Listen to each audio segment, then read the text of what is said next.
भारत ने एक इतना टैक्स लगाया कि जी इस पैसों से हम तालीम को फ़रोग़ करें।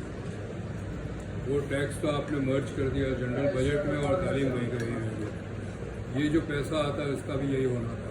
क्या इस पैसों से इन्फ्लक्स रुकता, या इस पैसों से आप जो नए माइग्रेंट्स हैं उनको सपोर्ट करते हैं? वो आप कर नहीं सकते हैं, चूँकि according to the constitution every rupee of revenue must go into the provincial consolidated fund।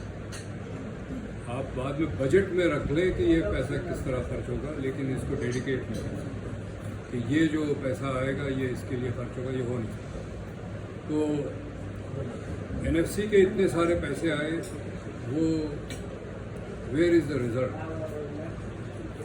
सो ये एक आइडिया था जिसको ये था कि और पैसे आएंगे सिम को, लेकिन उस पैसों का कैसे आप इम्प्लीमेंट करेंगे जिस मकसद के लिए आप पैसे ला रहे हैं? इन्फ्लक्स तो होगा क्योंकि इकोनॉमिक मैग्नेट है और दूसरे इलाके में रोज़गार नहीं है और वहाँ सिक्योरिटी सिचुएशन ख़राब है तो लोग निकल के आते हैं। उसको टैक्स लगाने से इन्फ्लक्स तो नहीं रुकेगा।